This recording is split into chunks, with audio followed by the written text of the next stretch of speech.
then we can figure out what part that we can make happen. So thank you. Yeah, it's not Main Street over here, but there's a lot of activity. There's a lot of students walking around. There's a lot of families that walk around over here, going over to the waterworks and whatnot, and they'll come through the neighborhoods, and it's just, there's quite a bit of walking activity over here. I see people on Main Street, of course at night, weekends with the students and what, you're going to see a ton. But I would say on an average afternoon, you see a lot of people walking over here, maybe even possibly more than what you see on Main Street at any given time. That's sort of the neighborhoods where people are just out and about, walking over to the park from here, walking over waterworks. It's a little trafficked area for pedestrians. And just the idea of community outreach, because I think that would be good personally. I think that when people experience police only in a bad moment, it kind of gives that bad feeling. And when you can experience an interaction with a police officer in a good moment, that gives you that better, it's a more of a unity. It's a better feeling. And it humanizes them also, which I think sometimes is not something that a lot of people get. They don't get the humanized factor of a police officer, unfortunately. So that's about all I have to say. Very good. Thank you. Thank you, Angela. We have Andrew Pierce on Clinton. Andrew, you'd like to make some comments? The floor is yours. Also, I checked the men. Thank you, Mayor Tobin. Hello, everyone. I was just, I had seen this announcement last week, and I was happy to see it again today posted, for this forum. And I've been reading through the forum guidelines and a lot of different things on here. The one thing that, I made a comment on Facebook about that has made a difference in what I see, and I'll try to use the proper terms, is the crisis intervention team and the emotionally disturbed persons response team. I don't know if I see the teams or not, but I've noticed it in interactions that I've had with, my family, not to bring up personal stuff and whatever, but I've seen a difference in the approaches of the officers. And you can tell there's some training and thought. I know a lot of the officers personally. Actually, I just was corresponding with Jesse a little bit ago on a Facebook message, but I've seen. It seems like, and I'm very impressed with the different approach and thought processes that even maybe I was growing up with. Where this guy's, and this is just my interpretation, this guy's breaking the law. Let's get him down. Take them downtown. Where now I've noticed, the younger generation is a lot different, and things are going so fast, and the social media communication, and a lot of this, underlying trauma that might be there. I've seen the officers do a great job recognizing it and saying, not that they're there to babysit or be social workers, but they've, in personal experiences, de-escalated situations that could have gotten out of control. I've actually been involved as a speaker.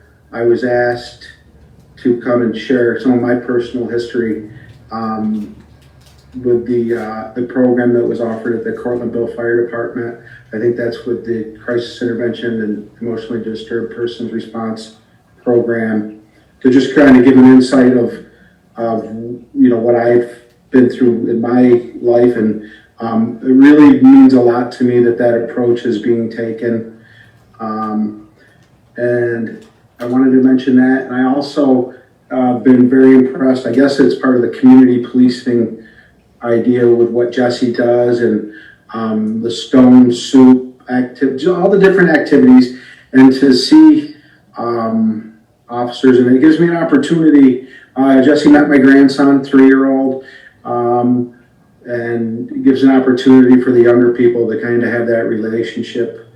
So I've been very impressed. with everything that's going on, especially during these challenging times. It's good, you know, I live on Clinton Ave, which is not the Clinton Ave it was 20 years ago. Where I live, it's gone from, you know, the residential families to apartments, and it's a high foot traffic area. There's a lot of drug activity in Cortland, and I see the officers quite a bit in that area. And I thank you for letting me speak on that, and I'm going to keep looking at this thing, and if there's more time, I'll share on some other stuff. Thank you. Very good. Andrew, Thank you for the comments on the CIT team. When we first started it was a team idea concept because it was only a handful of officers initially trained like that, but we saw the value, and right now we're probably 95% all trained on it. So it's more than just a team now, it's a whole department buy-in.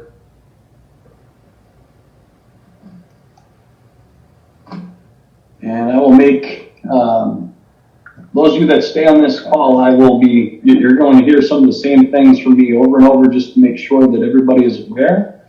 But if there is anybody that would like to speak, I just ask that you give me your name and your local address in the chat.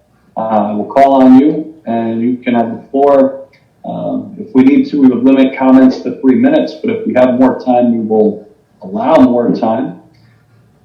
And ask that comments are directed specifically toward policy, procedure, and what we envision from our police department. And if there's specific, well, this happened to me and this happened with so-and-so, if there's issues like that, we ask that those are brought directly to the chief. Those type of complaints that really should be dealt with.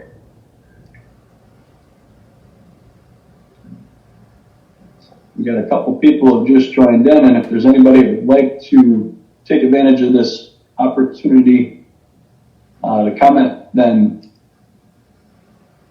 please give me your name and your local address.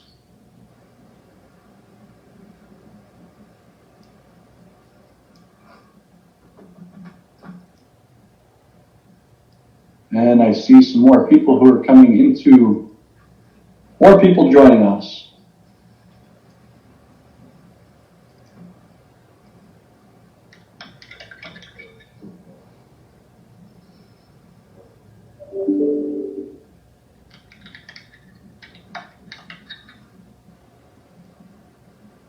And I'm hitting admit, but it does take a little bit sometimes.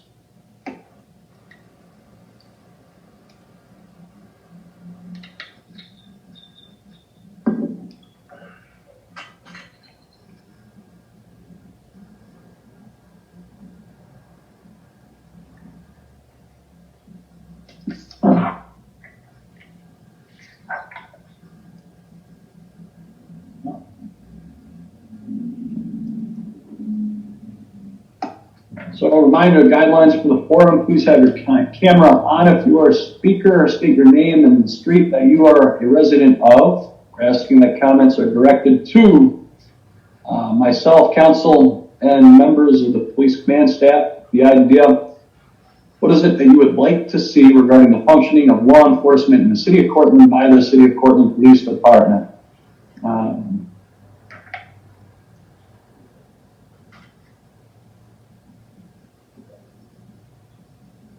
If you do have a request to speak, then you can either raise your hand or better yet, please put your name in the chat. And that gives me, Andrew, you raise your hand again. And having nobody else right now, you get the floor again. I'm looking at my clock right now. I just had a quick question. I'm going through the different things, and obviously this is a lot of budgeting stuff. What are the parameters, use of should the city invest in more cameras downtown? There was a caller, a woman earlier talked about her neighborhood. What are the parameters for cameras? Is it specifically downtown? Are they most, obviously they're most valuable downtown with retail and things like that. Do you see any need, or would you be open to, are there any other neighborhoods like Otter Creek perhaps, or, you know, Clinton Ave, North Church, what are the guidelines that says or you can't put cameras, and would they be effective in other parts of the community? I could see where there's maybe a need. I can start out initially, but then I'm gonna turn it over to the deputy chief because I had him in charge of our camera program. When we initially started, we wanted to keep an eye mostly on the Main Street area. And we had to get the approval of the common council to do that because there were some privacy issues and concerns. But as you can see, as time goes on, it's just become the norm for everything to be reported. Right now, the way our setup is, connectivity to the police department, it gets difficult to go beyond the Main Street area without more infrastructure. And I can let Deputy Chief Sandy talk more about that. He works with the program the most.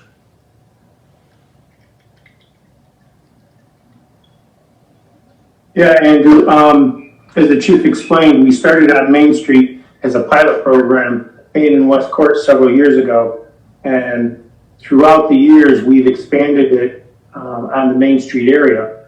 And it has been very successful in solving some major crimes, including a homicide, where we had no leads, no suspects or anything until we looked at the video, and here's our suspects right on camera committing the act. It also solved and provided very crucial evidence in a very nasty assault out front of the Cortland Deli on Main Street.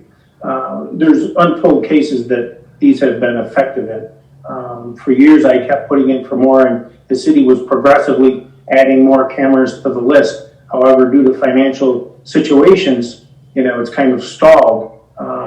These cameras are about $5,000. To set up one camera, it's about $5,000 to $6,000 because you need a camera, you need an antenna, you need a radio transmitter. That's why on some of the poles, there's two cameras angled in different directions because we have to have all that equipment on a pole for one camera. So we just piggyback a second camera off it. That saves us from duplicating those and makes it much more cost effective.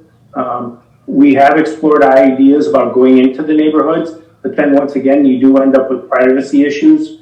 When we talked about it, some neighbors were like, that was a great idea. Others were like, well, I don't want a camera on my street. I don't want, basically Big Brother watching me and what I'm doing and stuff. And that's strictly not what they're there for.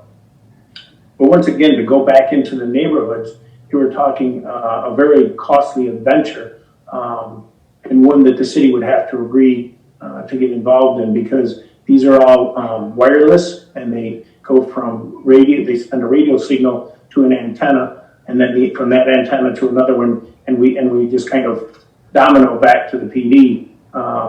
Love to see the exploration of more cameras. What I'd like to see is maybe down the road, we do know there's several businesses that have cameras that have been forthcoming during investigations, but we also know a lot of citizens have it. It'd be nice to be able to, maybe ward by ward, find out who has cameras that might assist us. So that way, if we're having, say, a crime spree in one area, of the city, and we know where cameras are, we might say, well, geez, there's 3 cameras on the street. Let's check it out. Maybe we'll catch our suspects, in the act or walking away with the proceeds. And that would be a real citizen, police collaboration to solve crimes in our community. But they're a great asset. Thank you.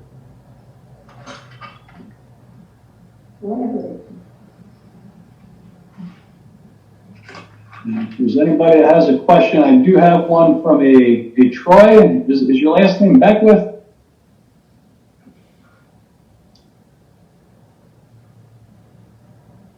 Troy, the floor is yours.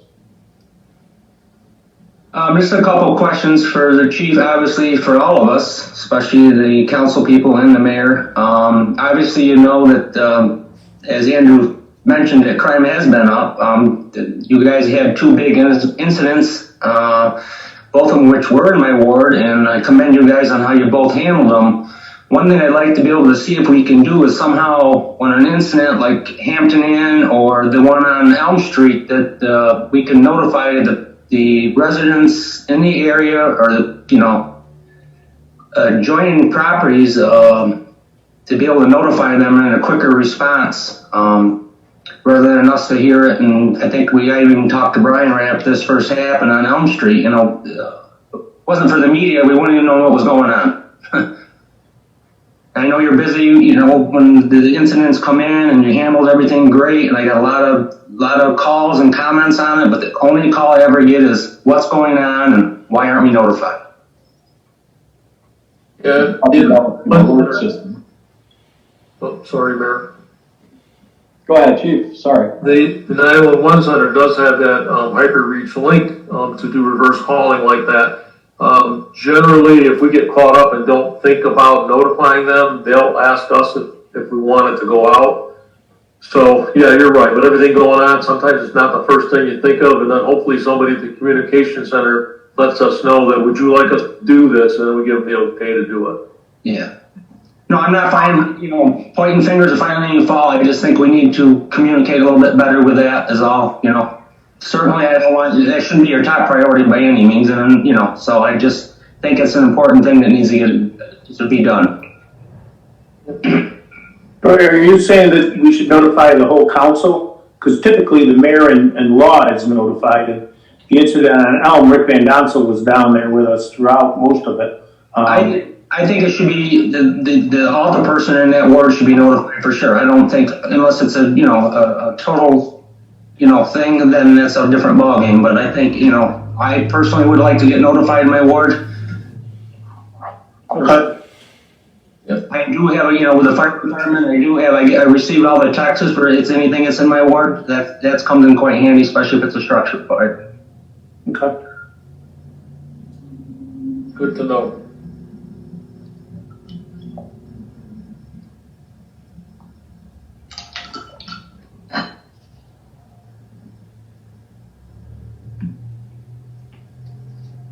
So for anybody that may have joined us and did not hear, this is the City of Cortland's response. These are public forums for the Governor's Executive Order of 203, where we are asked to potentially reform or reimagine what we do with law enforcement. And the purpose of these public forums is for people to give their input as to the vision of what our police department here in the City of Cortland can and should be doing. We ask that cameras are on when you're speaking and that you state your name and your street address. Goal is to talk about policy, procedure, and vision for law enforcement. And the floor is open. If you have a comment or a question, you can either raise your hand or just in the chat, give me your name and address. Actually prefer it in the chat, name and address, and then I'll have a written record, which will make it easier for us to keep tabs in terms of who is making comments, people who are making comments.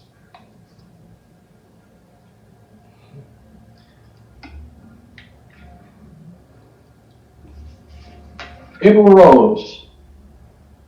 I saw a hand up. I apologize if you were up there a little bit, just saw. No problem. Can everybody hear me okay? Mm-hmm. Yes. Perfect.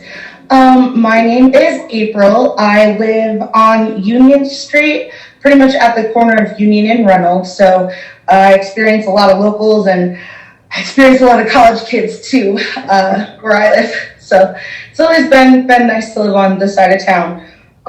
So my question for the police department is, when, if any, are you guys going to be doing more specialty training? For example, I heard an unconfirmed rumor that the last time the Cortland Police Department went through any specialty training for like people with disabilities or, teens who are at risk or trauma victims who are, sexual traumas, assaults, things like that.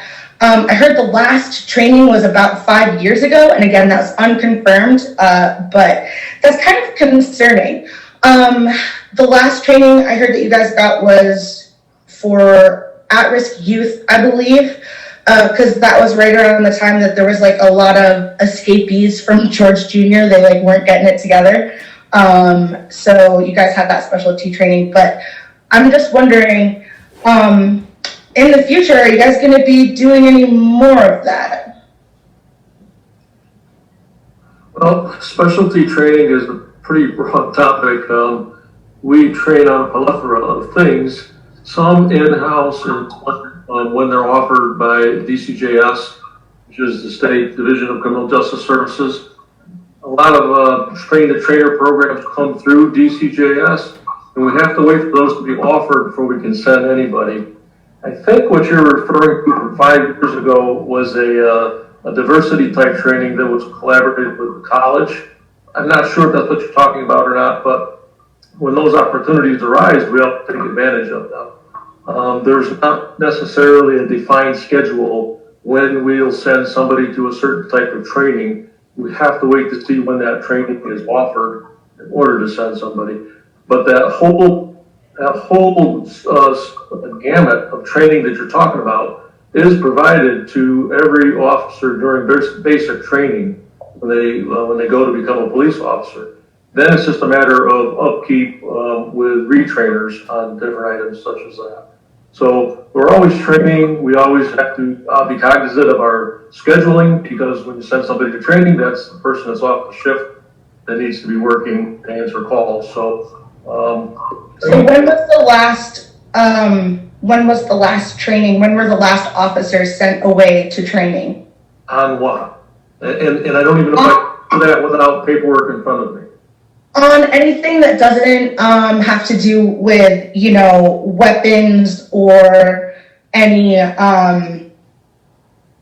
like hand-to-hand combat or any like restraint training, anything that doesn't have to do with quote-unquote fighting crime.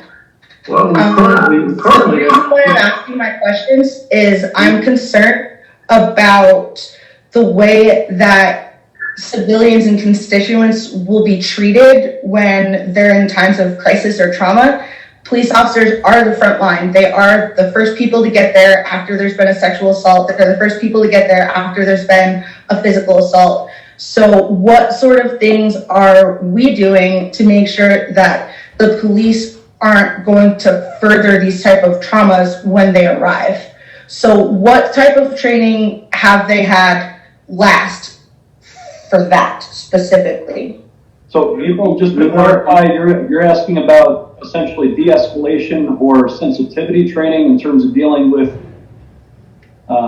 either events for de-escalation events that are tense, or a sensitivity in terms of dealing with people who have been through or in a traumatic situation. That's perfect way to say it, Ryan. Yes, that's exactly what I'm asking. Just trying to get it right from my notes. Thank you. Yeah, we just, if you were on a little earlier, you would have heard Andrew Pierce talk about the crisis intervention team. And we do that every year. And we did that, I think it was towards the end of spring, we sent 4 or 5 officers to that. I know it was during this COVID shutdown because it was very challenging to be able to do it. But we just did that a few months ago. I understand. Great. And the next one is scheduled for this spring? We do it once a year if we can, yes. It's on the availability of the trainers. And over this summer, every officer has gone through implicit bias training. Some of us for the 3rd time, 4th time. It's all done virtual, and there's records that have to be maintained. There's testing and stuff. You have to answer questions. So we do those. We do sexual harassment trainings. Certain officers get trained in certain things depending on what their job function is down here. Cheyenne Cute, who deals with youth, deals with a lot of that training because those are his age groups and those types of things. But if it's out general, our officers, we may not send every officer to every training. We would send people and they bring back their knowledge to all we have, because as the chief said, there are staffing requirements and there are budgetary constraints too on some of this stuff. Thank you for explaining that. I appreciate it. Okay.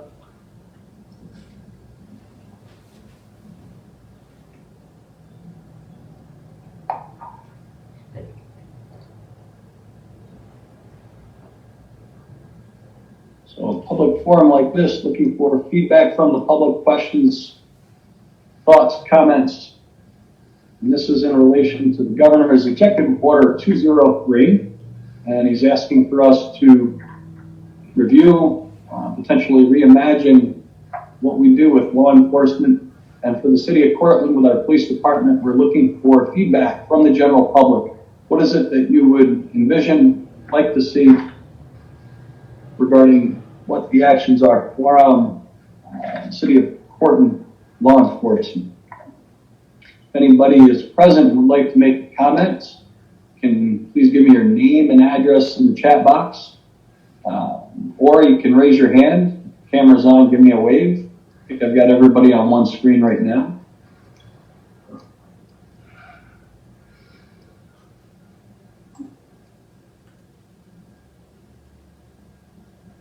And I'm not sure what the direct link is, but Chief, you did put together some information about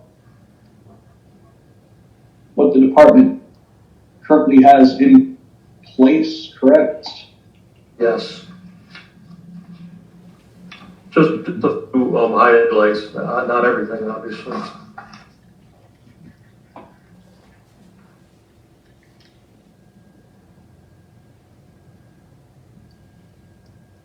I'll look and see if I can't find the public link to that.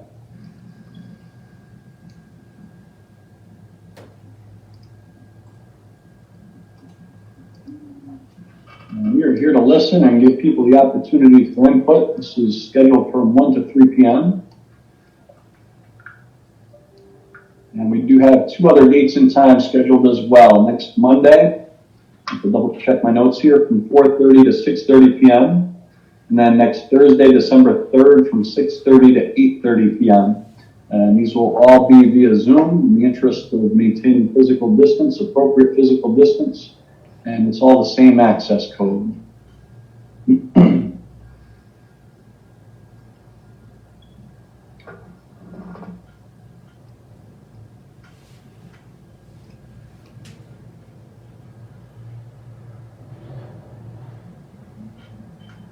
They are on the calendar on the city's website.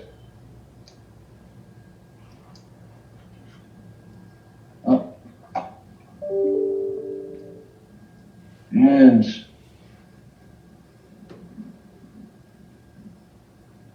question from the public, has there been any look at cameras talking about drones as an option for cameras?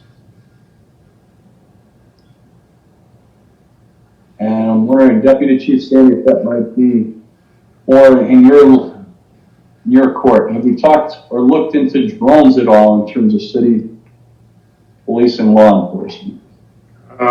Quite a few years back, actually, maybe 4 or 5 years ago, we started looking at drones and implementing a program. And there was actually some instruction on it offered by United Radio 2 years ago. Once again, financial cost of obtaining a drone is an obstacle, because to get one of the caliber we need is going to be $3,000, $4,000, $5,000, which we don't have to spend. Second of all, there are several requirements, and one is you have to be licensed to be flying these things, and you also have to meet certain guidelines as with height restrictions and so forth. And the county did pass a local law a few years back limiting the use of drones. They're still used, and our thoughts were we're looking back around Cortica 2013, which we all remember very well.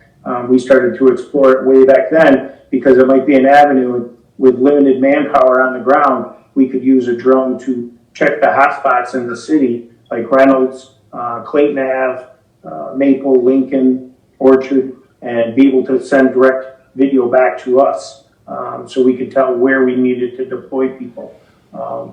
They have been looked at. Once again, financial constraints are obviously there. Thank you, Deputy Chief. And next up, Megan Eagle. Hello, thank you so much, Mayor, for inviting me to speak. And I just realized that you have this lovely forum.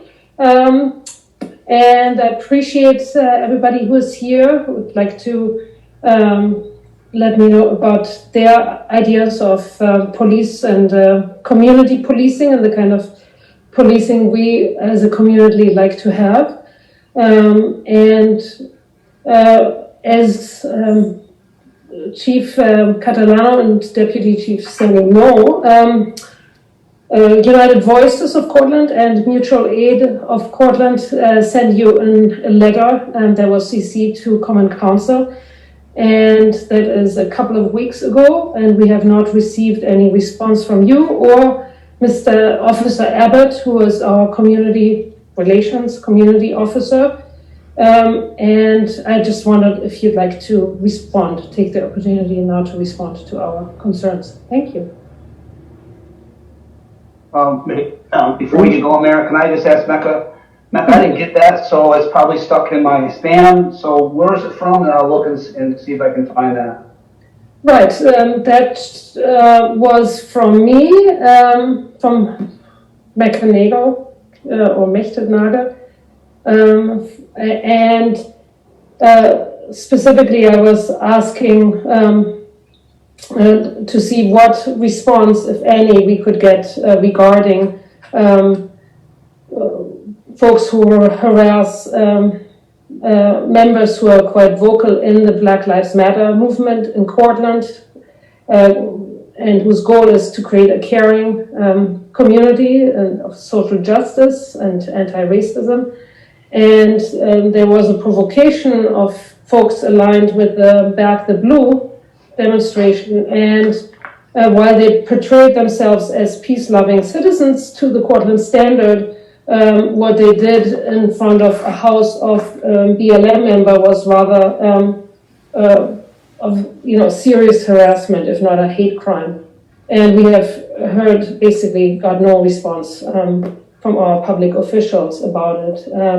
Mayor is informed about that. We discussed it at Cortland Forward last week, where our police officers, leadership of the police were not present. So thank you for enlightening me. The department did put out a public statement on that. Right, and did you specifically refer to my letter? And I mean, the community, the organizational letter, we have several members who wanted to sign on, and then we decided to just basically do it organizational and not attach individuals to it. So No, I did not respond to individual requests or letters. I put out a public statement for everybody.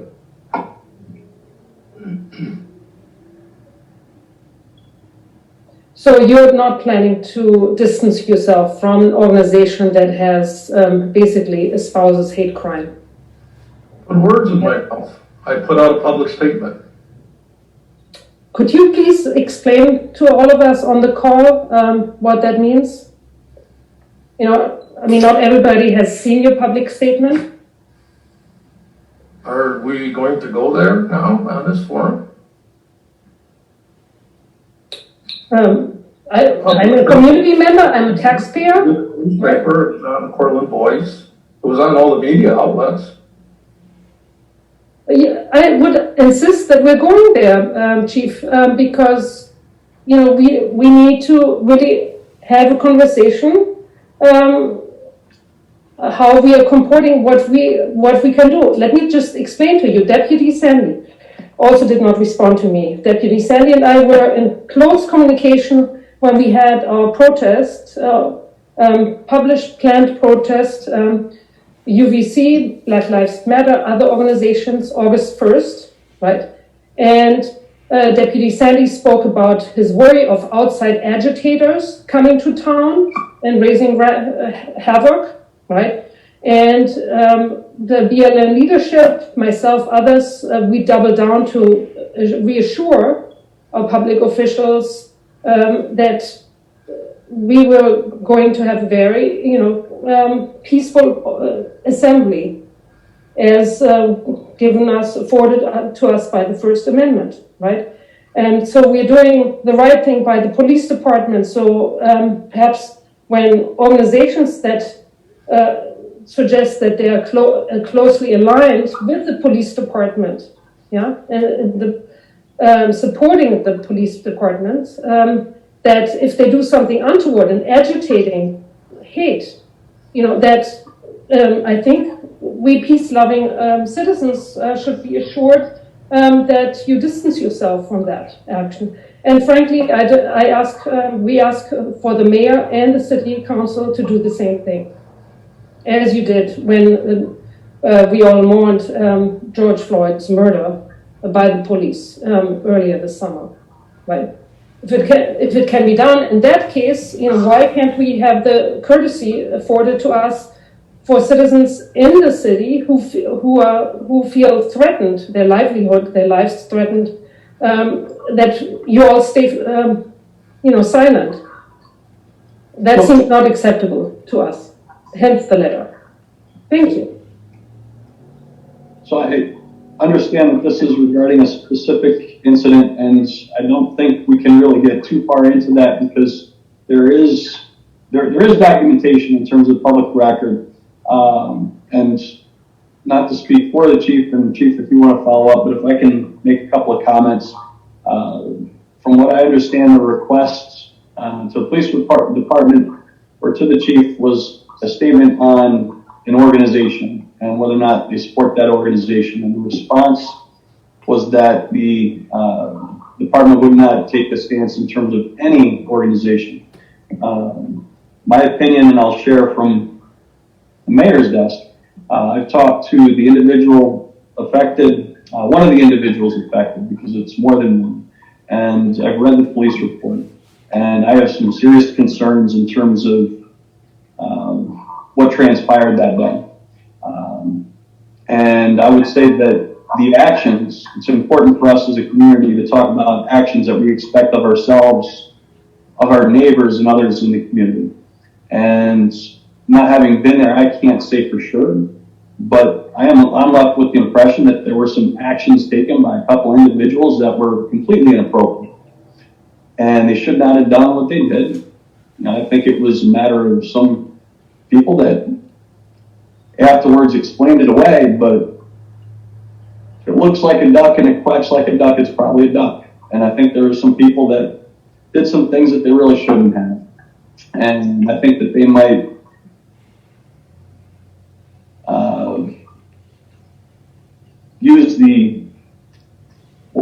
paint the brush in terms of belonging to an organization, but I don't believe that any one organization has everybody in the same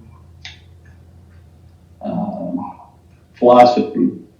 And I think that if we were to poll our community as a whole, I'm confident that a lot of people would say that these actions were inappropriate. And going forward, if somebody were to say, hey, we're thinking about doing this, people would say that is a stupid idea. That is juvenile, and you should not do that.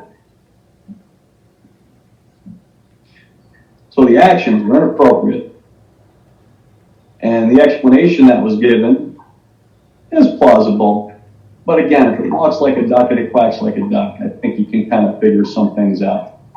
And I would say that if I was in an organization and somebody else, another member did something like that, I would not be happy with them. And I would let them know it. Because if you're part of an organization and somebody else does something that you disagree with, you get painted with that same brush, rightly or wrongly. So I would think that other people in that organization would have some hard words with some people saying, you were wrong.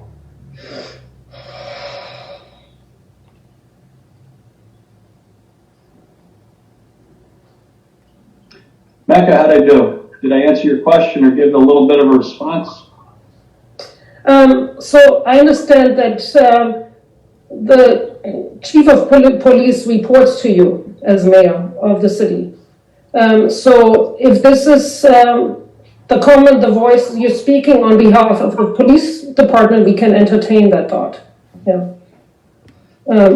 And still, we're taking this incident in the history of the United States. Yeah.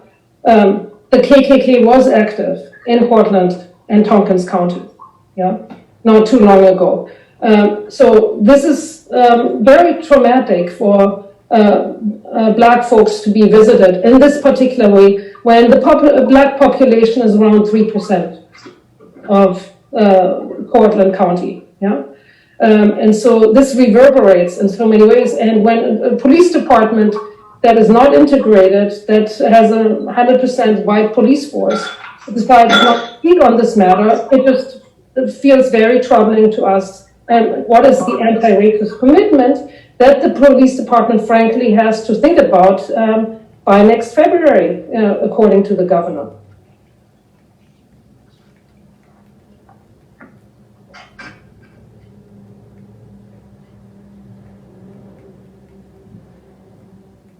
If I could I think what I hear you saying, Mecca, because part of these forums are intended for us to hear from the community what they want in our police force, basically. I mean, that's sort of what it boils down to. And as the mayor started out, it's not about pointing fingers or that kind of thing. It's just, this is what we want in our police force. We want, somebody earlier spoke of, we would like to have the officers walk in the neighborhoods more often. Somebody spoke earlier about, what a great idea the crisis intervention team is, and so we need to continue that. Some people ask, hey, can we get some more cameras? So I'm listening to you. I think what you're saying is, and all these ideas we're going to listen to, and then we're going to figure out which ones we can do based on priorities and resources, because we can't do everything for everybody. So we have to make some community decisions. I'm listening to you. You're saying you would like the police force to be a little more transparent, it sounds like, and you're saying you would like us to integrate our police force. Are those sort of what you're saying? Yeah, those would be fine start. Yes. Okay. So that information we can take, put all this other information in, and put it all together and figure out where we go next. That's the purpose. Mayor, I think that was the purpose of these meetings, was to hear from people what they wanted to do going forward. Did I miss that or something, or am I off base on that? Well, the sheriff's office is integrated. The Homer Police Department is integrated, right? So Cortland is trying its best to create a more diverse faculty and staff workforce, right? To resemble, who we serve, the students, right? Who are about 27% folks of color, right? And so those are all goodwill gestures. And the point is, if there is silence, if the police chief is unwilling to comment on the flagrant, violent actions of a group. Frankly, I wonder if that would be the case if some renegade members of Black Lives Matter demonstration would protest in front of some, a random house and throw obscenities at them, right? Would we all just be silent about that? So the point is, can we be really thinking about reciprocity? If this happened to my loved ones, wouldn't I want the police chief to speak out, just as Mayor Tobin just did? Yeah, to say yes, this is unacceptable, right? If it's not spoken about, then these folks will come back again and say, see, right. we did the right thing, And so many cities across the U.S. Black folks have been driven out. I have had students who moved to Elmira and had a stone placed through their window. Yeah, clear invitation to them to get the hell out of our town. You're not welcome here, right? So, UVC, we were founded to create a more welcoming community for all, including marginalized folks. So, what are we doing in terms of really creating peaceful mechanisms and speaking strongly when something is untoward, right? And I'm hearing what you're saying, and my role in this is not to get into back and forth with folks. I'm not here to say, yes, I agree or no. At this point, this is really a listening session to hear what folks say. And I'm making notes on this, and so I've heard what you said, and I'll put it together with all the others. So I don't want you to think my silence is somehow I advocate one position or another. It's not. This is more of a listening tour than anything else. We ask people, what do you want our police department to look like? What are our goals? Because we don't have unlimited funds, so we're trying to hear what the community wants, and that's what we're doing. And so I hear you're part of that, and so I make a note of that, and thank you. So we're talking about a specific incident, but if we step back and we talk about the city and our priorities and what do we value, anti-racism is important, and racism has no home in Cortland.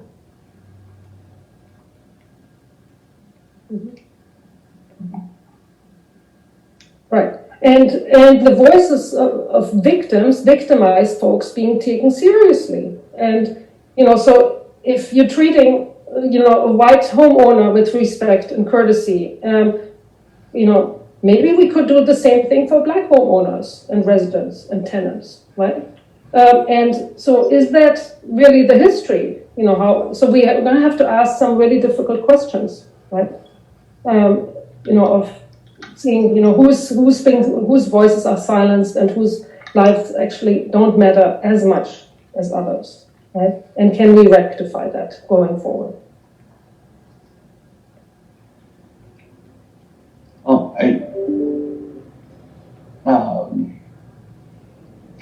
Let me make sure I choose my words appropriately. Your last statement, people's whose lives do not matter as much. I believe you and I agree that all lives matter equally, and the issue of conversation about Black Lives Matter is that sometimes people have not been treated the same. And now we're getting away from this forum, because this forum is about City of Cortland Police, but it's important for us to recognize that we are influenced by other events and other things that happen throughout our state and throughout our country. And Mecca, I believe that you and I agree that there are examples of things that happen to people that are not appropriate, in particular when it happens based upon race. The same way that there are things that happen to people based upon religion or gender identity, and those things are not acceptable either. But from the city standpoint, we have taken steps and we continue to take steps to be anti-racist, that we understand that people have different life experiences, and when people take steps that can be deemed as intimidating or harassment of others, and in particular, if it's a group that has been marginalized, then it is even more important for us to step forward and say this is not right, and this is not what we expect of ourselves. So I know that, like I said, I've talked to one of the individuals who's directly impacted. Seen police report, we stay in contact. I believe it was either that day or the next day that we did have an officer who responded. This has been addressed. This has received attention all the way up through the ranks to the chief, because I believe the chief recognizes the importance that sometimes some things rise to a higher level because of the bigger picture.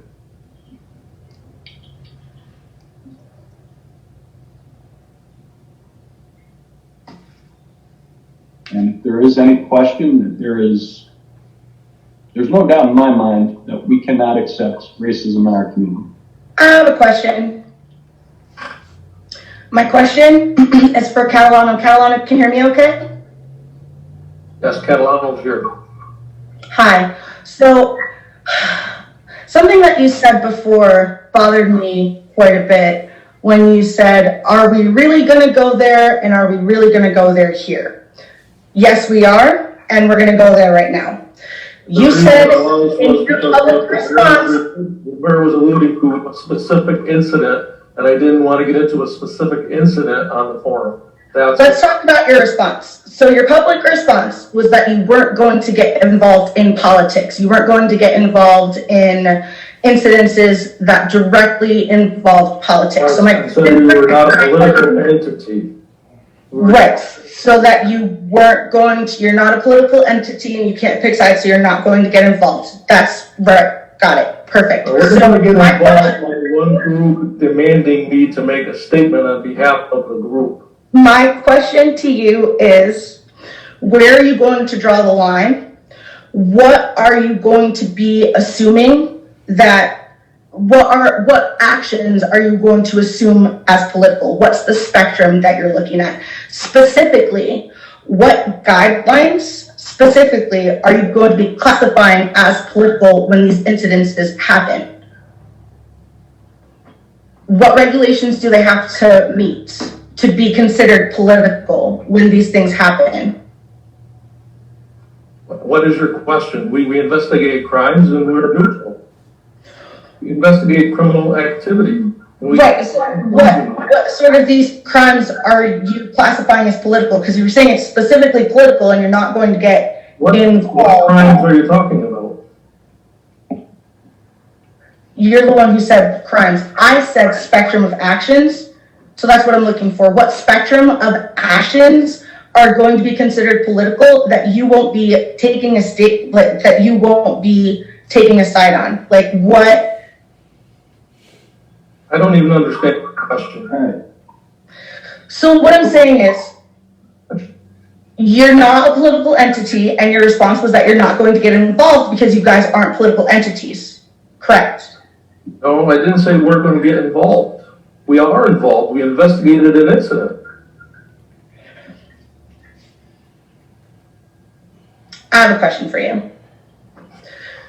Do you feel supported by Cortland Back the Blue when they drive by people's houses and beat their horns and scream profanities, or when they tie a bunch of ribbons to a tree in a park to make a statement? Do you feel supported?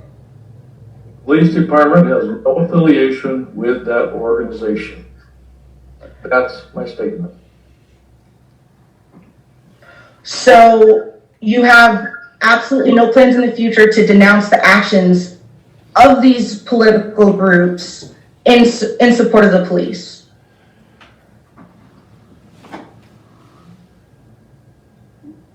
Say that question again? You have no plans in the future to denounce the actions of political groups that support the police? No, we denounce criminal activity.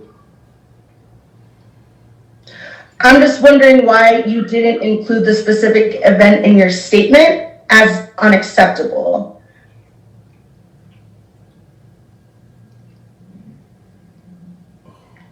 So the specific incident where there was a drive-by, where there's harassment involved, you didn't denounce the action. There was no... Yes, somebody was demanding that we would denounce a certain group, and we refused to do that. Not the group, the action. Okay. So at the beginning of the forum, I talked about the specifics with regard to comments about specific instances or people's experiences should reflect what we want to see from law enforcement. And if there are complaints about individuals or instances, that those should be reported, and that is not our goal for this forum. So, April, I think I understand what your question is, but the question that we're trying to answer here is what do we do going forward in terms of the reimagining or potential reform in terms of law enforcement. So what I'd like to do is go to Chris Menke, who is next up in terms of speakers, and then April, if we can have a conversation about what's a potential outcome based upon past experiences that you're thinking of. Thank you. So we can come back to that. Chris Menke, and then after that, hello, Chris. So I have, I think, 3 action items that I would like to present in listening to all of this. I picked up, I didn't know that this is happening, so thank you for posting this online. I picked up when April spoke the first time, so anything that happened before that I haven't heard, and I apologize if I was something that's already been discussed. The first thing I want to address is not to beat this dead horse, but I do want to make one specific instance, because it was my, I first spoke at the Common Council meeting about this. I'm the one who emailed Captain Catalano several times and wrote several things to the newspaper about this. And what the action item that I really want out of this is that I don't have, me personally, I'm not speaking for anyone except for myself, I don't have an expectation that the police department, or the sheriff's department for that matter, will take political sides about something. I know that they won't, and that's part of what makes a police department functional, and I understand that. But I worry when from my perception, a police department is not able to say this thing was a crime and we don't like it. And if it creates such a trouble in certain factions of our community, like me, I would hope that the police department would be able to draw that line in the sand. Not that any personal or particular organization is bad. I understand that you don't want to do that. But a group of people have asked the police department to say this particular action, this particular thing, which is a crime, which we already discussed was a crime, is not acceptable. I need my police department to be able to do that. So that's action item number one. I hope that we don't have to encounter any of these things anymore. But if I'm going to be a realist, we might. And I would like my police department here in Cortland to be able to make that distinction and address things that perhaps are crimes in a vocal way that makes me feel safer and cared for. That makes me think that my police department is neutral, fine, but at least on the side of law for everyone, which is not something that I feel very confident about right now. So that's number one. The second thing I want to echo what Mecca said about the inclusion of more people of color in the police department, and not just an officer here or there. I want to see real diversity, equity, and inclusion in the police department. I want to see officers hired who have a voice in the department, which I know perhaps doesn't fit in the seniority of the department. I mean, you get hired right and you work your way up, which means that a police officer of color might take 10 years before their voice is truly heard, and I think that we could speed that up a little bit. So I would really like to see a representative police department for our community. 3% of African American or Black Cortland people, but also, and when I was looking at diversity specs in Cortland, it's something like 5.5% when you include biracial people. And I think that's a really important thing. We need to have a police department that is representative of our community and that has a place for people of color to come, that they feel comfortable someone talking to, which I don't know that we have right now. And the third thing I want to pick up with what April was talking about the first time in the trainings. It's very possible and probable that Cortland Police Department does as much trainings for de-escalation and the other issues that April was talking about as possible within the budget. But it's not visible to me as a constituent. I don't know how often or what kind of training the police department does. And it might go a long way to comforting someone like me to know that this is happening. So a part of the website that says, this number of our officers did this training this year. Next year, this percentage of our officers will be up for that training. I understand it's a rolling thing. You can't train everybody at once. We need a police department here, right? But it would be really nice for me to be able to see that, especially now, especially as we're working on these relationships together, to know that there's effort happening might soothe some of my concerns. So those are my three things. Yeah, I like your third suggestion. That's a good idea. I think we could work towards doing that. Great. Thank you very much.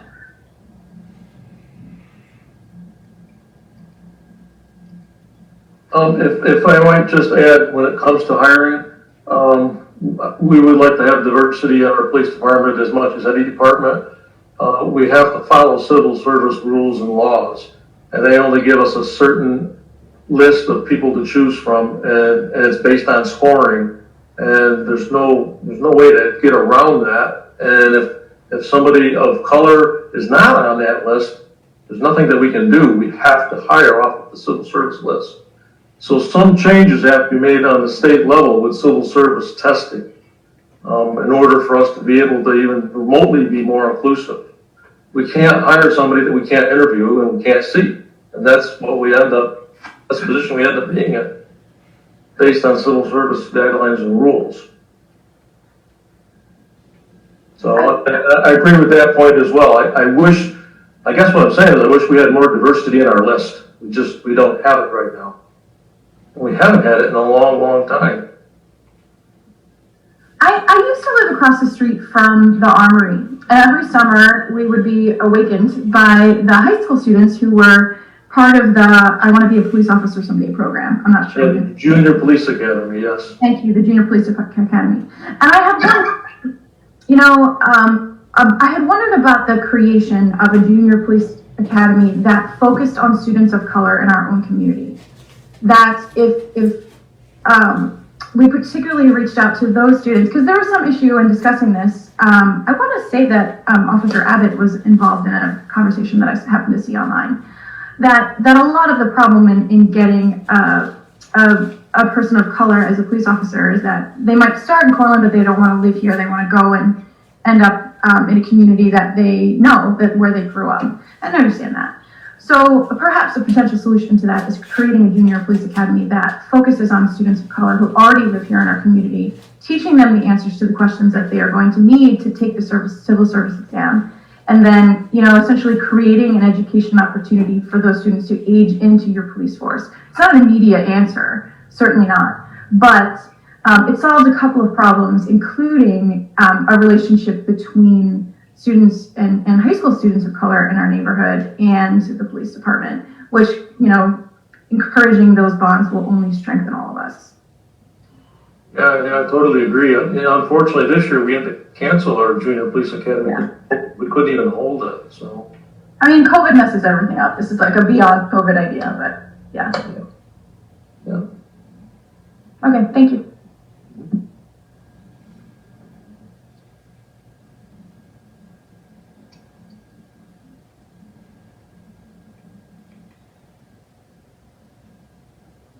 Mecca, did you have a follow-up question? Right. Right. So if we could just perhaps clarify a fundamental issue. Chief Catalano, would you agree that you and your police force stands strongly against racism? Of course. Of course. Great. So on Chris's point then, to look into advertising, I had quite a few conversations with Chief DePaul about that, who's integrated the UPD, University Police Force, substantially. So our question is then, how are you advertising to get a diverse force, right? Well, we're speaking of Chief DePaul at the university. He has a statewide list to choose from, which is much, much bigger. Right.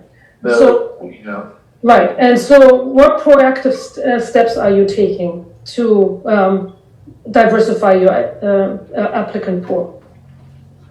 We list on our website and on our Facebook page when the upcoming test is going to be given, in hopes that people will look and take the test. Unfortunately, seems like no matter what amount of recruiting we do, there are less and less people taking the police exam test. As evidenced in this last test that we gave, this was the least attended test that had ever been given. That's got nothing to do with any kind of recruitment efforts on the Cortland Police Department. That's throughout the state and throughout the nation. You tell me how I can recruit better than what we're doing, and I'll do it. Well, certainly grow your own. My niece and my nephew in Germany is now interested in an internship with the local police department. You've got to go to schools. You've got to talk to BLM. You talk to diverse community groups, right? And that's what we do with our school resource officer and our community-oriented policing officer. They get that word out, and that's the whole purpose of the Junior Police Academy, to try to get people interested in the profession. Right. And you have to go beyond Cortland, because we're looking at 800 families of color here. So, can I speak for a minute? Mecca, we used to attend like job fairs at SUNY. They have them up there. We would set up a table and we would present literature and try to actively recruit college kids to take our exam, because SUNY Cortland has a much more diverse population than the city does. Right. And we still didn't draw people in. We haven't participated because we never saw the fruits of any of our efforts up there to try to recruit people come down here because we like educated people, we like diverse groups. We tried to get people to come and it just hasn't worked. And the city of Cortland, we accept people from outside counties. Cortland County is strictly hiring within Cortland County. You have to be a Cortland County resident. We don't. You know, you can live in Onondaga, you can live in Tompkins, Madison, Broome. You know, we'll take a look at you. As being part of the hiring practice for the past nearly 20 years, you know, the number of people of color that even take the test or come for an interview is minimal. You know, there is one that was on the list, but we do have a 15-mile radius for residency once you're hired. And she had moved out of town, and you know, I spoke with her. I said, if you know, is there a chance that you can move back, and we'll, you know, give you an interview? Because I called her for an interview, and she goes, I live in Syracuse, and I'm in a lease, and there's no way I'm going to break it. So it's not like we don't attempt to diversify. You know, it's just a very rare opportunity. You know, there's not a lot of people. This last test, from my understanding, 40 people took the test in September. 40. That's unheard of. And I just found out that, I don't know how many exactly took it, maybe 20, 25, took the PT test this weekend. 15 people passed. 15. That's a very small pool to draw from. And as the chief said, we are restricted by civil service requirements. When I get it, you know, say Mechanigal took our police exam, I would get your name and your address and how long you lived in the community and stuff. That's it. I don't know how old you are. I don't know, you know, what gender you are. I don't know, you know, what race you identify with or anything. It's all been done over the years to eliminate bias. So we get a name and stuff, and then we look at their education, you know, what they've done to prepare themselves for a career, and we select who we think are going to be the best to interview. And sometimes they get washed out, and we look for more. So we are constantly doing that. The takeaway that I'm coming from here is that there's an ask that we increase our efforts to recruit a more diverse department. And my perspective is that our department has worked on this, and it's going to take a larger effort, which means it's probably going to involve more than what we've done in the past, and it's going to take more resources for us to be more active to do that.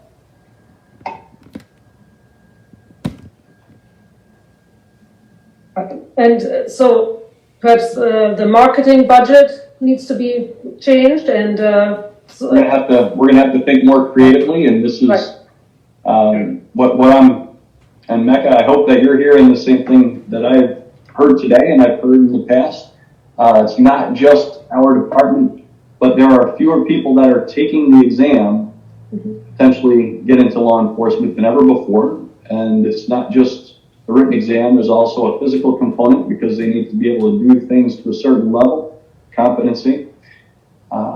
So the applicant pool is getting smaller, and with a smaller pool, that I think is logical for us to expect that a smaller pool would also have a smaller pool of qualified candidates. So this is something that we should pay our attention to. And this is not a critique in any way, shape, or form of our current or our past efforts. This is a nationwide trend. And this is something that we're going to have to work on because this is important. We want to make sure that we have highly qualified candidates. And for us to have highly qualified and diverse candidates, we're going to have to do some things different. Right. I mean, you have several colleges here, right? So one thing is the affairs, and you know, I've done fairs, you know, open house fairs for incoming, you know, freshmen looking at it. That's, you know, it's very much hit or miss, right? But what I'm suggesting is cultivating relationships, right? So sitting down with various community leaders who are involved, who are part of diverse have cultural competence in diverse ways and whatnot. And then, look at the criminology department is one of our largest majors, right? And there's certainly folks of color there, and cultivating relationships with those professors, going to the classes, right? Sitting down, and really relating, here's the kind of policing we want. We want community policing. We don't want the adversarial policing that's been so standard fare. Maybe that's off-putting to you all who are studying criminology and what has all gone wrong with policing. Well, maybe the new generation will teach us a different way. I remember Bill Lewinsky telling me, right, who's now working with the FBI, that once women joined the force and the physical tests were, sort of their differential components for what women candidates are supposed to do, right, in terms of push-ups and pull-ups or something. He noticed that the police ethos changed to a de-escalation techniques instead of shoot first and then think later. And this is very schematic now, right? But he suggested, like, you're bringing in different folks, women into the police force, and lo and behold, they changed the climate. The police shootings went down, fewer people were killed, right? And so for specifically young black men, to recruit them to a police force that's all white, if you're the only one, it's going to be really hard to sustain yourself. So in diversity leadership education, we're talking about cluster hires, bring in diverse folks, like 5, to really make a change, so that you have a cohort of 5, then you do peer mentoring, help, see how are the families adjusting to living, in a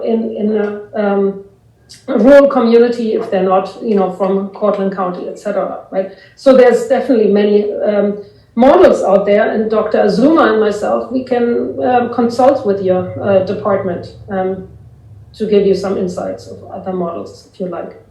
Thank you. Very good. Well, Mecca, I am taking notes and I'm taking away. That's why I said it. I wanted to make sure I got it right. Increase our efforts to recruit a diverse department, and thank you for the feedback. Let's see. Sam Adams. Sam, if you could turn on your camera and identify your street of residence, please. Welcome. Thanks. So Sam, I live on Parker Ave. So again, I pulled up my notes. I had just a couple of things I wanted to mention. First, I do want to second Chris's idea about, specifically looking at a junior academy that's targeted towards local BIPOC youth. I think that's a great idea. So just seconding that. Regarding the diversity of candidates, I do wonder if part of, again, I don't think this is specific to Cortland. I think this is a current, as you mentioned, Chief, a national, reduction in numbers. And I wonder if part of that is sort of some disconnect with sort of like maybe older traditional styles of policing and what sort of maybe the younger folks coming up would like to see. As Mecca was just kind of talking about, and, whether people of color perceive the police as being allies and supportive, or if they see them as people sort of just like checking up on them to get them in trouble. I think that can affect, what your recruitment looks like. And obviously, one police department in, central New York is not going to change the nationwide perceptions of that, but something, to consider, as a reason for why we're not seeing applicants in general.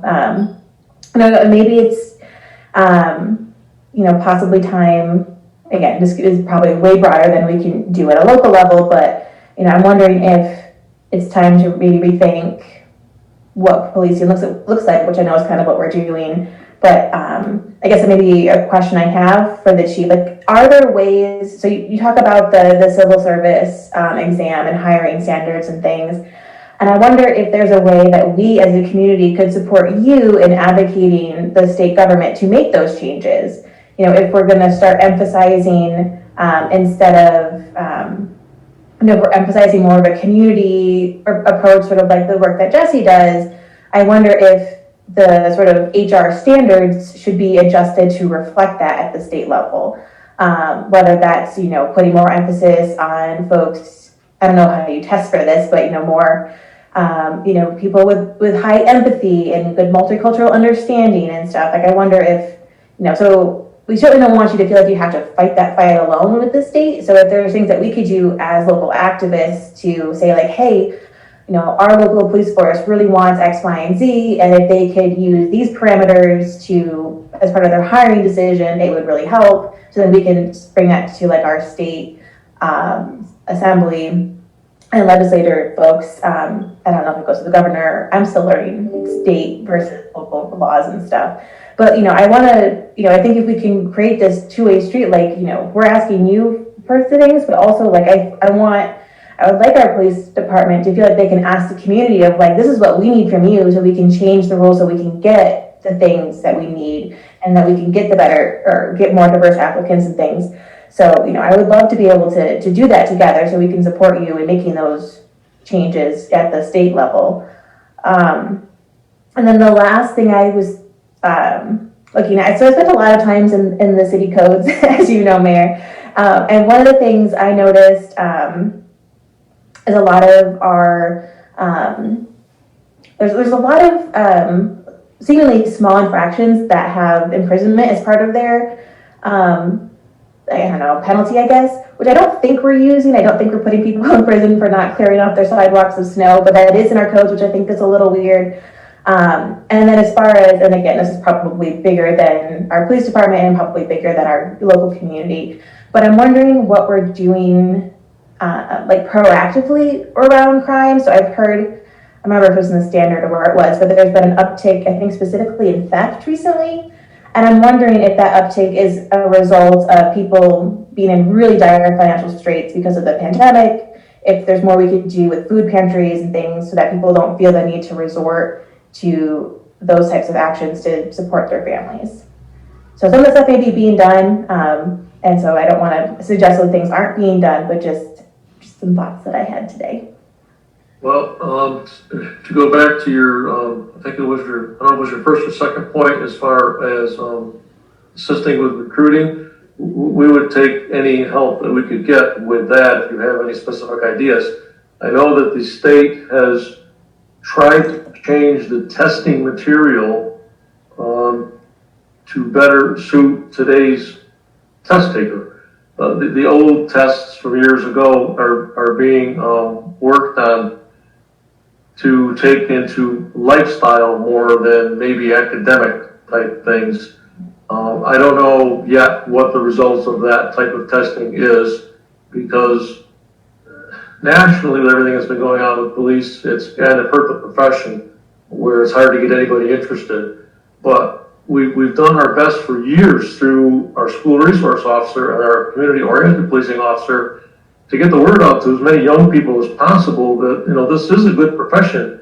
And when you get into police work, when you decide you want to take a test to be a police officer, it's not just because you're looking for a job.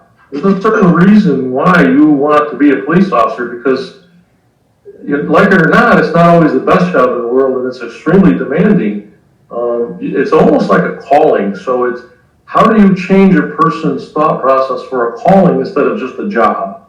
Those are things we have to look at too, and I think we can try to do that when they're younger in school, and that's the whole purpose of why we have a school resource officer and why we have a community-oriented policing officer who goes and does these different functions to try to draw people in to see what it's like and to ask questions. We just recently, I believe it was Jesse and Rob Rangout, our school resource officer, they've been attending freshman opening classes at SUNY Cortland, just to let them know what we're all about and some things that they can expect from us. And we've presented our use of force simulator to college students, and they love it, and these are the things we want to do, and we were just getting rolling on all of that, and then COVID slowed us down. So once that goes by, we can rev that engine up again and start doing that more.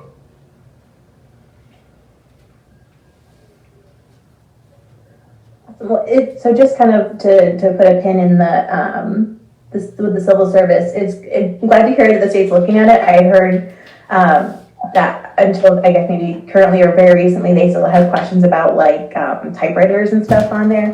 But yeah, especially like, we can, put our heads together, but if you have like specific things that like, you say like, hey, if the state would just change this, it would make our lives so much easier. And you have like maybe some kind of, I don't know, if there's something, going on at the state level that, we should mobilize as a community and contact our elected officials and say like, hey, we really support this measure because it's going to help our local police. I think if there's a way to communicate that with the community, we would know to then support those measures as they come up.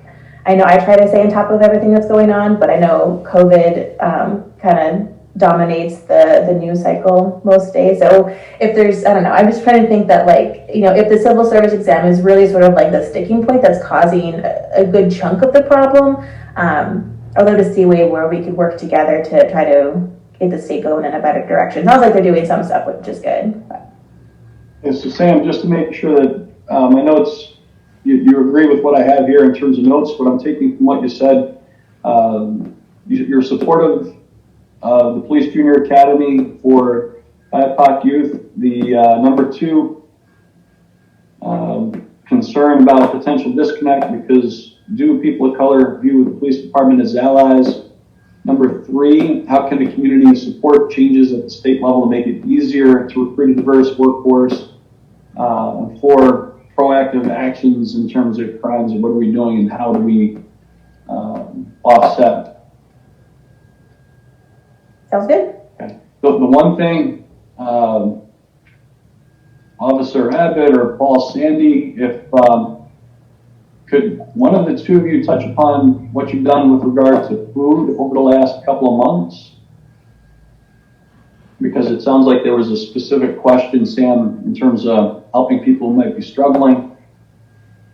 Yeah, as everybody knows, the high school was getting deliveries of cases of produce and fruit, and some areas were getting meat and dairy products and stuff. We became aware that the Cortland City School District was getting, excessive amounts that they couldn't deliver on their own to the populations.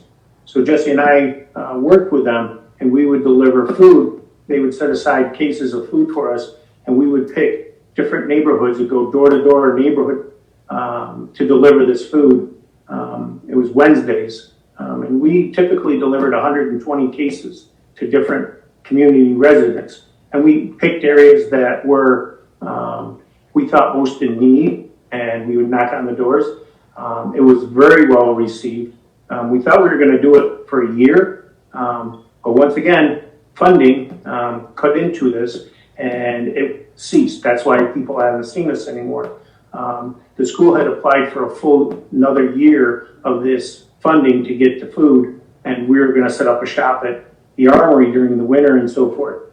And we were notified one day this is the last shipment because the funding has been stopped for the program.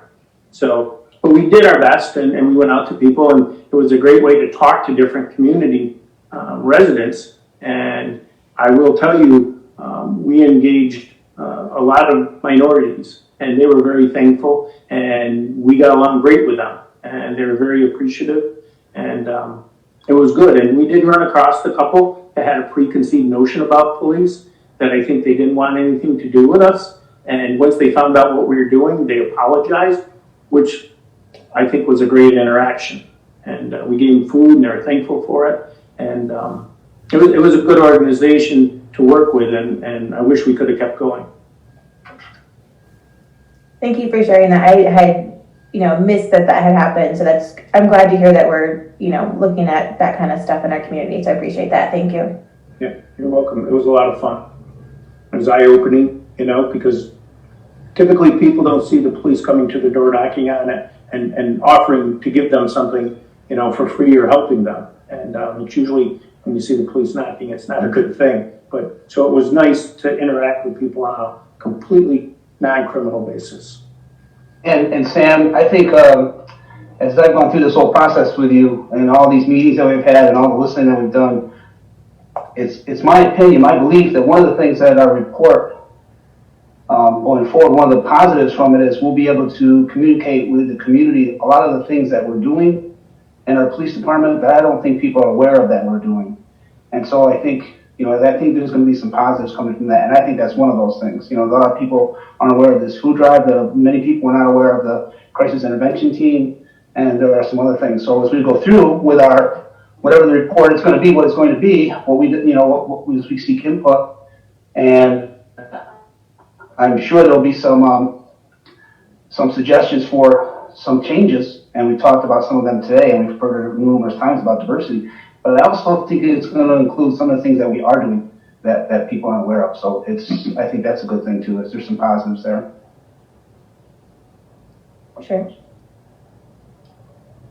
Very good. We have approximately 20 more minutes scheduled for this, and I'd like to remind everybody what some of the expectations are with regard to these forums, and then see, I know we've got at least one more speaker. We'll see if there are more that will join us. Purpose of these forums is to give the general public the opportunity to share their thoughts on what's desired for the City of Cortland Police Service.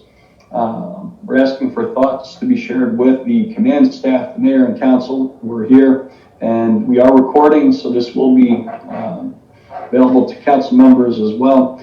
But we are asking that when speakers have the floor, please make sure that your microphone is on and that you state your name, the street in the city where you live. Doesn't have to be the specific address, and that we speak directly to the functioning of law enforcement in the City of Cortland with regard to the City of Cortland Police Department goal. Our focus is on policy, procedure, and what the vision for law enforcement is moving forward. What are we doing? How do we, and this is in collaboration or in response to the Governor's Executive Order number 203 that asks all municipalities with law enforcement to potentially reform or reimagine what we are doing with regard to law enforcement. Comments about specific instances or people's experiences should hopefully give us feedback about how to potentially make adjustments or what we envision in terms of what we want to see.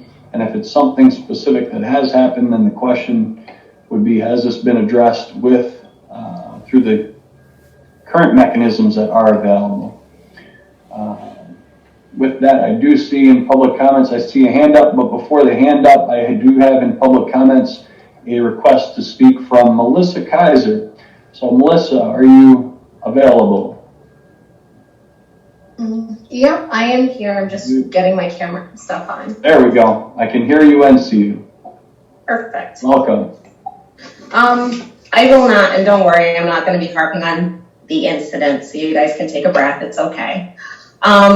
But I did have some information, and I wanted to apologize because I did not realize that this forum was happening today, and I have information from the community that I plan to kind of condense and distribute to you before this. So I'll just give you a brief rundown of some things that people have requested, and I don't need feedback on it right now. It's just information that I was asked to provide. So one of the things that people are asking for are body cameras for the police department, and they understand that that's going to come with cost. Everybody's understanding that body cams are not 100% accurate or efficient, but they're better than nothing, and it's all in the interest of having more accountability. They would also would like to see the police be a lot less armed when they're going into certain situations. With the CIT group in particular, there were questions about whether those officers are armed when they are going to address incidents. So that's just one question.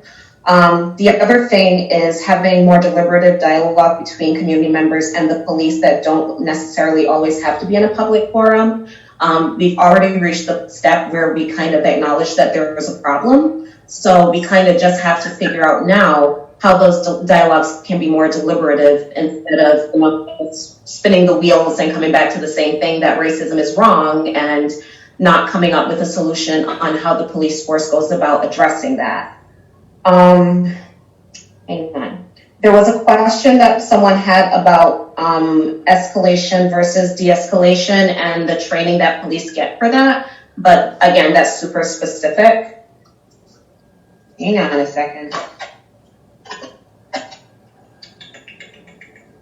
They would like more information about how the police budget is typically spent and how people go about the hiring process. So say, for example, you get all of the scores for all the applicants that you said would be interested. Like, how do people go about narrowing those choices? And really and truly, how you go about seeking people earlier.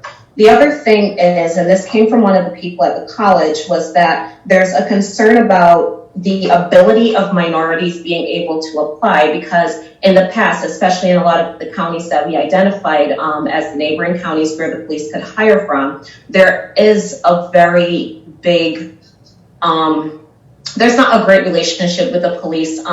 There's been targeting of marginalized individuals, and it actually results in their inability when they're older to be able to apply to become a police officer. So unfortunately, that's nothing we can do anything about like today, but hopefully in the future, because of some of the changes that we'll be making, that will continue to be considered, because people are dispelled when they have any kind of criminal record, including stealing nail polish from Walmart in 1992. Hang on a sec. The other thing is about reimagining the culture of policing. And it comes with leadership, and it exemplifies the fact that racism cannot and will not be tolerated. You have, one of the big asks as well, and this is one of my asks personally, along with some others, is that we would like to know the groups that police are a part of, because we need to be aware of whether or not police are in hate groups. I'm not, and along with that First Amendment concern, no one's saying that they can't be a part of it, but there should be some documentation of groups and affiliations. I can't speak for police officers, but I do know that for my job and my licensure, I have to list every single organization that I'm a part of in order to maintain my licensure. And that should be no different for the police department. And again, reimagining the relationship between the police and the community, making sure that police are neighbors and active neighbors and not outsiders who come in to simply police. And it's going to, again, go back to the accountability and the body cameras. And I think that that was all of my notes. All right, so I've been writing, and I'd like to repeat back to you. Let me know if I've got this. Number 1, desire for body cameras. Number 2, question about the or police less armed for some responses. And number 3, deliver dialogue between the police and public, not necessarily in public. So the desire is more conversation between police officers and members of the public. Yep. Very good. Number 4, escalation versus de-escalation training. Number 5, there's a desire for more information about police budget. Number 6, more information about how applicants are determined and how does that process work. 7, there's a concern about having a past criminal record, and that could potentially disqualify somebody from qualifying, even if it's a minor offense. Number 8, a desire for officers to register if they belong to any groups. It's a matter of public, asking for that to be a matter of public record. Am I? Okay. And then number 9, the police are, I wrote down neighbors, engaged in the community. How should I? Well, definitely more engaged in the community, and more than, like people seeing them in their cars, more along the lines of having actual relationships with people that live in the community, like knowing their names and not just what they've been arrested for in the past. Okay. Very good. And this is one of, we've got 15 more minutes. We do have a handout, but this is for information. This is one of 3 public forums that we are hosting. There's one today. The next one will be next Monday from 4:30 to 6:30 p.m. And then the 3rd public forum will be Thursday, December 3rd. So not this Thursday, week from Thanksgiving, from 6:30 to 8:30 in the evening. They're all via Zoom. hopefully making it more accessible and also keeping it safe for people in terms of being able to attend without risk of COVID-19. I can talk, but when we wrap up, a little bit more about other steps that we are taking in order to help fulfill the governor's executive order. But I do see a hand up. Mr. Steve Williams. Yeah, I'm here. Steve, the floor is yours. All right, good afternoon, everybody. Again, my name is Steve Williams. I live on Clinton Street. I live in Homer, but I work in Cortland and engage in Cortland. So I'll just put it out there for whatever it's worth or not worth. You're a stakeholder. Fair enough. You're a community stakeholder. A community stakeholder. I wanted to add to what Melissa was saying and then pose a question to be pondered for the future. So part of the idea of, being a part of the community, I think it's the equivalency of a school teacher living in the district they teach in. I think that's kind of what people are thinking when you get a lot of people who live outside of the areas they police. They police them very differently versus policing your own neighborhoods. It's just to add to that a little bit. The few questions I had. The first one is, I know that Cortland PD has like a community officer in Jesse Abbott, but as far as I can tell, he's the only one. And so I guess I wanted to put some questions out there about expanding that idea that one face shouldn't represent all of the community-friendly side of the entire force, especially at a time when, tensions may be high between the people and the police. So what does that look like? Is there a team of officers? Is there one officer per department? How does that really work? The second thing I wanted to know is what the police department themselves are doing to, number one, build those community relationships, but also, to take a very active stance in being anti-racist. What are they doing internally that's not coming from prodding and petitioning from the people? Like, at what point is someone inside thinking we should get on this rather than we have to beat your door down in order to get, these things, these conversations had, things of that nature, if that makes any sense. And then the last question is, I know that there was a lot of talk about how to improve the employment process between people of color and the police department, but there's also a part of departments, and it seems to be kind of like national, is just this, how are we enabling people within the force to stand up for what's right without losing, everything that they've worked for or earned in the force. There's this unspoken, you don't go against your own mentality in the department. And in cases that we've seen, especially very recently, it stops people from coming forward and saying, hey, this is not okay. Or it stops other officers from intervening when poor policing is happening. We've all heard the rhetoric, not all police are bad police. And the response to that rhetoric has been, well, until we see some good police, that's kind of the rhetoric you need to go with. So those are my three questions. And just want to know, what are we doing going forward? What are those conversations like? And how can we, find some solutions? That's my piece. Okay, so the first question was about the number of, I wrote it down as expanding the number of community-oriented police.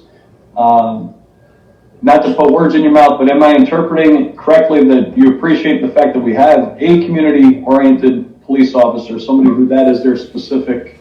Yeah, I appreciate it, and I think that the community appreciates, but when it's that one face, it kind of looks like this is the person we've kind of pushed out on stage to represent all that's happening behind the scenes, and it's not enough. Like, if you're having community-oriented policing, it should be throughout the department, not this is one guy's job to shake hands and smile.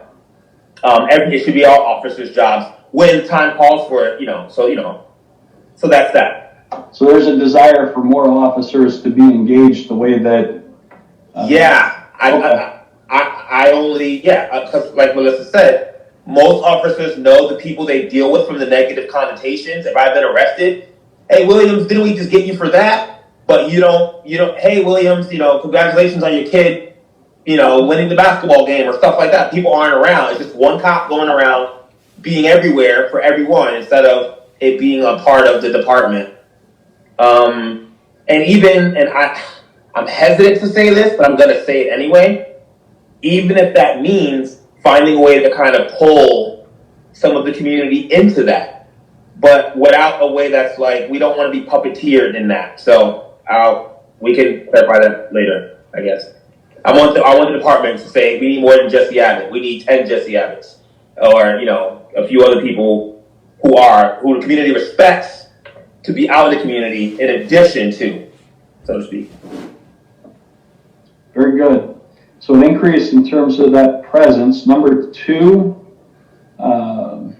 basically, I wrote down the question as being, what does the police department do to enforce or to reinforce anti-racist behaviors? What do they do from their own accord? Right now, everything that the departments are doing are coming from the prodding and petitioning of the people. You need to do this, or you should be doing this. Who's inside going, you know what? We might need to kind of reevaluate this before it gets here. What can we do first to be proactive so they're not being reactive? Yeah. And right now the reforms happening are coming from the people. Just wondering if again, I'm an educator. It's my job to think before things happen, because we're not blind to this. We all have the same information. We all see the same things. We have all these same accesses.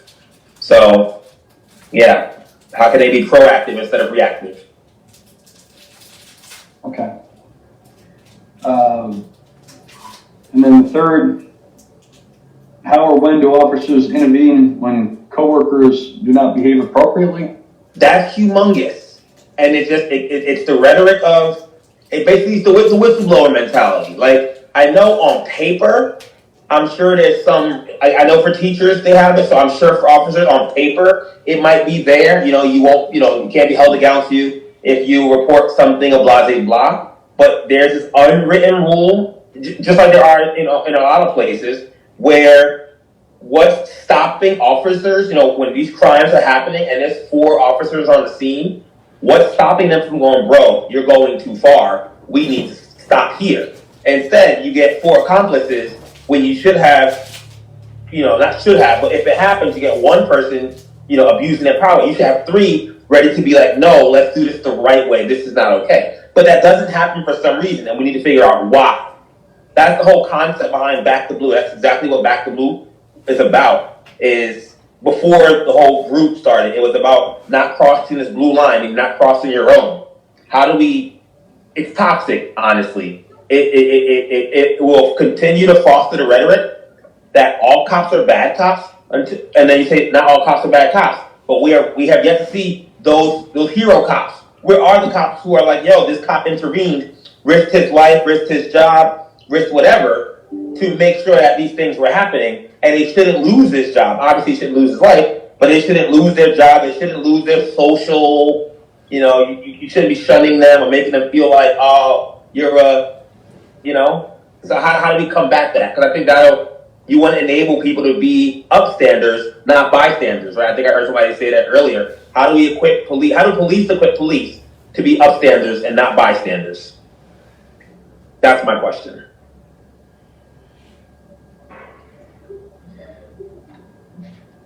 All right, so I took, and again, I'm not sure how much we can respond, that we have had responses to some of the questions and comments today, but the main point is taking away some of the questions or some of the goals for us as a department and for us as a city in terms of what is it that we expect. So I do know, going back, in terms of community-oriented police, yes, Officer Abbott is essentially on Main Street and very visible, but I know that we have a number of officers that are engaged in different ways in the community, and it might be good for us to reinforce that, but also to continue to keep that message that it's important for us to accentuate the importance of community-oriented policing. But That's not one person, that it's something that we want to see, that the community would like to see from all of our officers. yeah, I need to make sure I'm saying this clearly though. I'm not saying put a cop on every corner, posted in uniform. I'm not saying that at all. All I'm simply saying is if you pride yourself on community-oriented policing, you should probably have more than one community-oriented police officer. That's what I'm saying there. I'm not saying put them on every block, on every street corner. I'm just saying every officer should be a community-oriented officer. It shouldn't be a department. It should be a part of my job description because I'm here to protect and serve the state, but I'm also here to protect and serve the people. That's what I'm saying. And I got one point I want to add because I didn't mention it. I'm sorry, I know you got time. Is documentation. There's been several conversations in the past where people have brought up incidences and the response has been, well, can you prove it? Or that didn't really happen, or it's not reported accurately. And so there's a part of being a part of a disenfranchised group is there's initially a sense of I don't feel comfortable even reporting some of the things happening to me because they aren't being believed or they're being reduced to being minuscule or they're being inaccurately reported. So the other thing I would think about is a part of the department needs to make it safe for people to feel like I can come to the department and speak my piece and it be received and not kind of like, yeah, right, okay. And you see the evidence of that when some of the incidences happen, and you see the way that they get reported in the media or you see the response on social media, it's very clear that instead of being like, man, okay, let's figure out what happens next, it's very dismissive to people. And so reports are inaccurate or people don't even bother.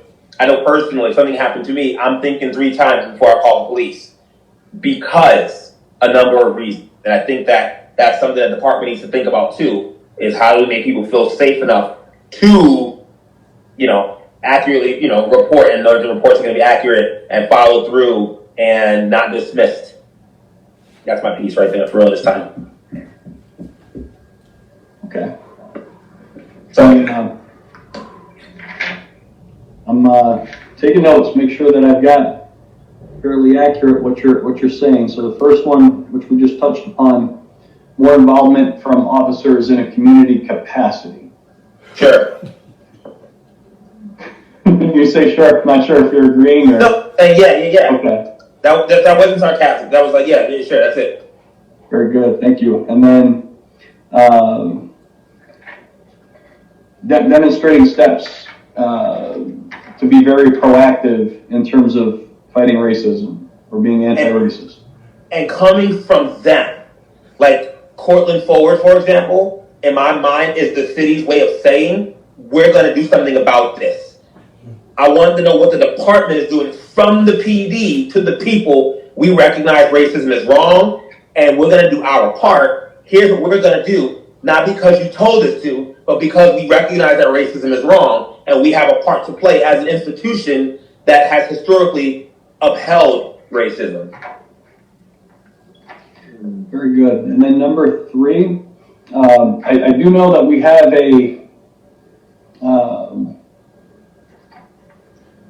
in our policies and procedures that there is accountability for officers if an officer is not behaving appropriately, that other officers do have that level of accountability and that responsibility. And Steve, if there's something that you would like to speak about further on that, we can have that talk. But sometimes maybe publicly reinforcing that, make sure that people do know. And then number 4, in terms of documentation, what you wrapped up with, talking about sometimes people are not comfortable documenting or they're not comfortable sharing concerns. We don't believe it's the equivalent of someone, again, I'm an educator. If a student comes to me and says, Mr. Williams, this is happening to me, what that student is looking for from me is that I am respecting what they're saying, that I am treating it with a level of seriousness that makes them feel comfortable, and not feeling dismissive, and the parents looking for that same thing. With the department, it's the equivalent of when things happen and we bring it up to authorities, we're expecting the authorities to treat it with the same level of seriousness that they would if it was somebody in their family or their friends. Sometimes it feels kind of dismissive, and I'm not going to get into incidences, but I'm sure we all have stories where it was like, they didn't even believe me, or they didn't write it down, or you know what I mean?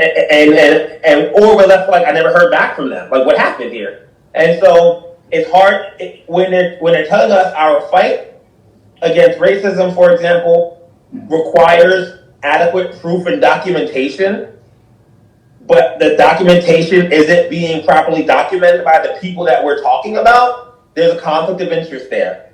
It shouldn't be like proving the Bigfoot that I felt harassed or bullied or intimidated or threatened or any of those things. I think sometimes we think that police brutality is only physical beating and not the mental, emotional trauma that comes with it. I don't know any persons of color who see a uniform and don't hesitate, or blue and red lights and don't like freeze for a second. That's not okay.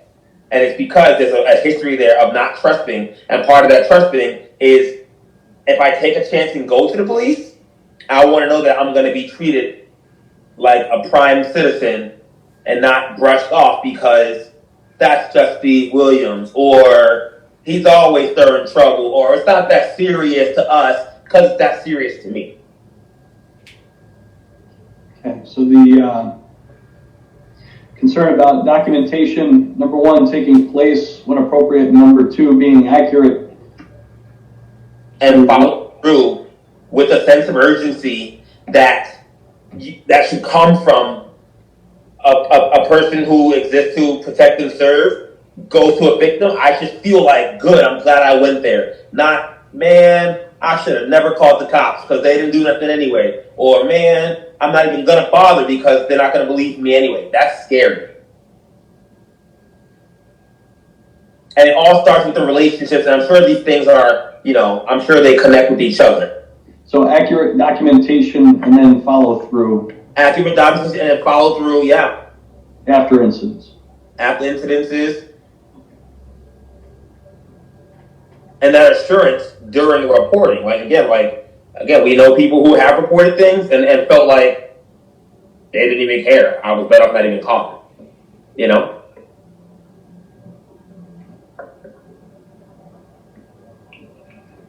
Understood. I think that's my piece, sir. I appreciate it. Thank you for giving me the platform and the floor to say that. Appreciate it. No, thank you for being present and being willing to speak. And we are just past 3 o'clock. So to conclude, what I'd like to do to make sure that people have a clear understanding of next steps, because at the end of a session like this, there may be some questions, what's going to come next, and we will be publicizing what's happening as we move forward, but you might not hear it or see it, and then you think, well, nothing ever came of that. Well, I can assure you that this is something that we are taking seriously, and there are a couple of steps that are going to take place after this. So as I mentioned earlier, we will have 2 more public forums, and the idea here is that we are giving plenty of opportunity for general public feedback. The next one will be next Monday. We're going with a later time frame, 4:30 to 6:30. So next Monday, 4:30 to 6:30, and then next Thursday, December 3rd, from 6:30 to 8:30 p.m. And the goal is to have different days and times so that hopefully we're giving everybody adequate accessibility regarding these forums. People can also submit written comments, and they just need to be submitted to mayor@cortland.org. So if people are not able to make these sessions, then they can submit written comments via email or mail them to 25 Court Street. Put my name, Mayor Brian Tobin, mail them to 25 Court Street. This is one of 3 ways that we are soliciting for feedback. Chief Catalano has been actively involved with a faculty member up in the sociology department and has put a lot of time and effort into taking an old survey instrument, an old questionnaire, updating it, making sure that it's appropriate. And SUNY Cortland, that faculty member, is assisting us in terms of sharing the information or getting the questionnaire out, and it will be out to a segment of the population. We're trying to do, I think I would call it a randomized sample. I forget the correct terminology, but we are trying to make sure that we are getting an accurate representation of the community in terms of that survey. That would be the second form of communication. The third way that we are soliciting for input, for the past several months, Alderman Tytler, Police Chief Catalano, and Deputy Chief Sandy have been engaged in a EO203 collaborative, and that has involved not just the city, but also the village of Homer. And we've been fortunate to get some feedback from the University Police Department up at SUNY Cortland as well. We have been engaged with some community members, and the goal there is having sit-down dialogues and working through what the state has put forward in terms of some recommendations with how to go about Governor's Executive Order 203. And I believe I do have a document on the website, and I'm more than happy to send people a copy if you're interested, but it has the dates on it, a quick overview, and essentially 4 categories with regard to what we are working on through that and overall. So we're looking at what functions, asking the basic question, what functions should the police perform? Asking questions about staffing levels, budget, and equipment for police. Number 3, in terms of categories, policing standards and strategies. And then the 4th category, leadership, culture, accountability. And these forums, in addition to the EO203 collaborative meetings and the survey instrument, I would call that a 3-legged stool, where we're really going out to the public and trying to solicit input in a variety of ways. We are hoping that by the time we get to the end of December or so, we'll be able to have a rough draft in terms of some recommendations to come back to council, and then that will be open to the public based upon the feedback that we've received. That will be open to the public again for feedback, and then hopefully a final draft to put to council sometime in January or February, with the intention of, if we are able to hold to our timeline, asking council for a final vote at its first meeting in March. Any potential recommendations for changes based upon the governor's Executive Order 203. So hopefully that gives you all an idea as to what will be coming from here. And I'll ask, are there any questions about what I just covered? And I do ask that you stay involved, stay engaged. And when we come out with the rough draft, please make sure that you take the time, look through it, and give us feedback and let us know if we are addressing some of the issues or concerns that you've brought forward, or some other things that you might see or hear about in our community.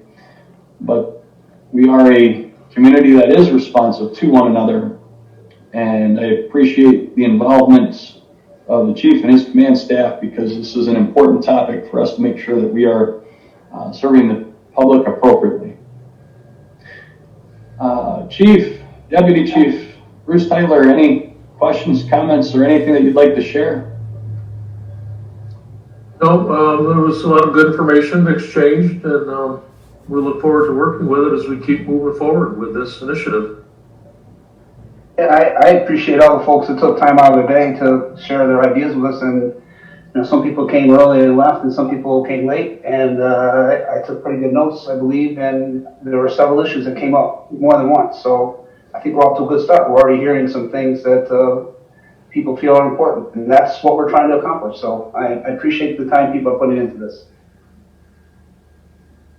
I echo the sentiments, and Troy Beckwith, thank you for being here as well, Alderman on the east end of town, and appreciate your participation. And again, for everybody else that is here, thank you for joining us this evening.